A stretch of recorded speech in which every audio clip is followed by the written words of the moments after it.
नमस्कार साथियों, आज हम बात करेंगे जवाहर नवोदय विद्यालय में एडमिशन प्रोसेस कब, कैसे और किस तरीके से होता है, इस पे बात करेंगे।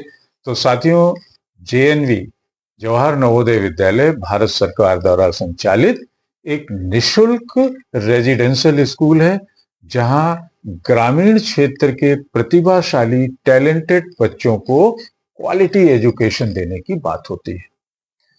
तो साथियों, आपको बता दें इसकी प्रवेश प्रक्रिया क्या है।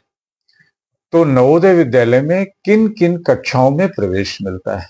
एक तो होता है क्लास 6 में, ये मुख्य परीक्षा होती है और इसमें मैक्सिमम सीटें शुरुआत में 6 से ही बढ़ी जाती हैं। दूसरा एडमिशन टेस्ट होता है 9th में, अगर सीट्स खाली हैं तो फिर प्रवेश परीक्षा इसकी होती है। और तीसरा लेवल होता है लेटरल एंट्री 11th में। तो 11वीं में वो आपके बोर्ड के मार्क्स के आधार पे होता है।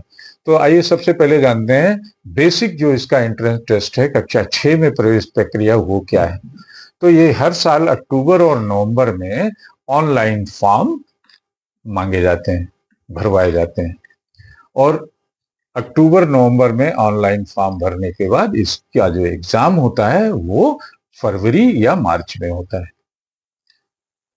ऑनलाइन फॉर्म कैसे भरना होता है, आपको जाना होता है इसकी नवोदय की वेबसाइट पे। तो वेबसाइट इसकी है navodaya.gov.in पे। उस पे फॉर्म भरना है और जो डॉक्यूमेंट्स मांगे जा रहे हैं उनको अपलोड करना है। फिर प्रवेश परीक्षा देनी है, एडमिशन टेस्ट देना है। एडमिशन टेस्ट होता है सीबीएसई द्वारा कंडक्टेड, JNVST नाम है इसका। और प्रवेश परीक्षा में अगर पास होते हैं तो फिर आपका एडमिशन होता है। अब इसका एग्जाम अगर देना है तो इसका एग्जाम पैटर्न क्या है जेएनवीएसटी एग्जाम का कक्षा 6 के लिए। तो ये इसमें टोटल होते हैं 80 मार्क्स, ऑब्जेक्टिव टाइप्स के क्वेश्चंस होते हैं। 80 मार्क्स होते हैं, 80 क्वेश्चंस होते हैं और 100 मार्क्स का होता है। टाइम होता है 2 घंटे। इसमें 40 मार्क्स का आपका मैथ्स का पेपर होता है, गणित का। 20 मार्क्स का आपका मेंटल एबिलिटी रीजनिंग का टेस्ट होता है और 20 मार्क्स का होता है आपका लैंग्वेज का। और साथियों बता दें ये परीक्षा बिल्कुल निशुल्क है और इसमें कोई नेगेटिव मार्किंग नहीं होती है। तो ये होता है क्लास 6 के लिए एडमिशन। अब लेटरल एंट्री जो क्लास 9th की होती है वो कैसे होती है प्रवेश प्रक्रिया। तो अगर जेएनवी में सीट खाली है नवोदय विद्यालय में, तभी इसको आपको फॉर्म दिए जाएंगे और इसका एग्जाम होता है जनवरी फरवरी में। और सब्जेक्ट्स होते हैं मैथ्स, साइंस, इंग्लिश और हिंदी। तीसरा जो लेटरल एंट्री होती है 11th में होती है। इसमें भी अगर सीटें होंगी तभी एडमिशन होगा और आपके क्लास 10th के बोर्ड मार्क्स के आधार पे। तो बोर्ड कोई भी हो सकता है, आपका स्टेट बोर्ड हो सकता है, एनसीईआरटी हो सकता है, सीबीएसई हो सकता है, या ऐसे कोई भी बोर्ड हो सकते हैं।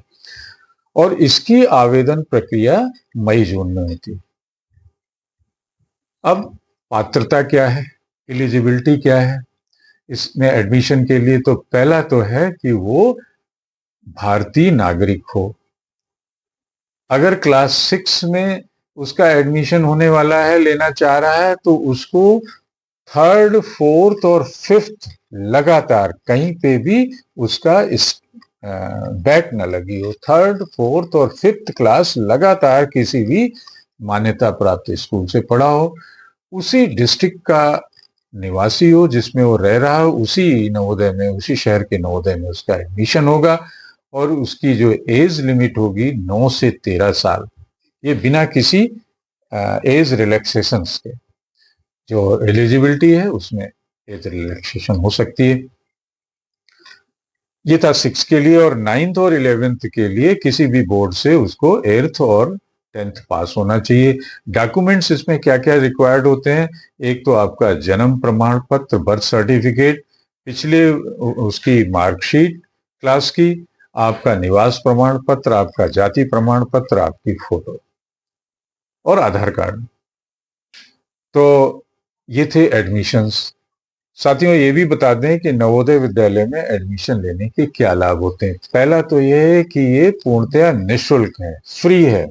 फ्री रहना, खाना पीना, सब कुछ, पढ़ना। दूसरा, ये सीबीएसई बोर्ड से है। तीसरा, इसमें प्रतियोगी परीक्षाओं की तैयारी का बेहतरीन माहौल होता है। और चौथा कि इसमें खेल कूद और एक्स्ट्रा करिकुलर एक्टिविटीज की सुविधाएं होती हैं। तो साथियों, नक्सल में हम बता दें कि जवाहर नवोदय विद्यालय ग्रामीण क्षेत्र के प्रतिभाशाली बच्चों के लिए एक वरदान है। मुफ्त शिक्षा, मुफ्त खाना, मुफ्त रहना और मुफ्त पढ़ाई, और इस तरीके के एक्सपोजर के लिए, सीसीए और गेम्स और कॉम्पिटिटिव एग्जाम्स के एक्सपोजर के लिए एक तरीके के वरदान है। तो इसी के साथ टॉपिक एट द एंड, फिर मिलेंगे एक नए टॉपिक के साथ। तब तक के लिए नमस्कार। याद दिला दें, चैनल @मिस्टर सुदीप 104 को शेयर करना, सब्सक्राइब करना, कमेंट करना और लाइक करना।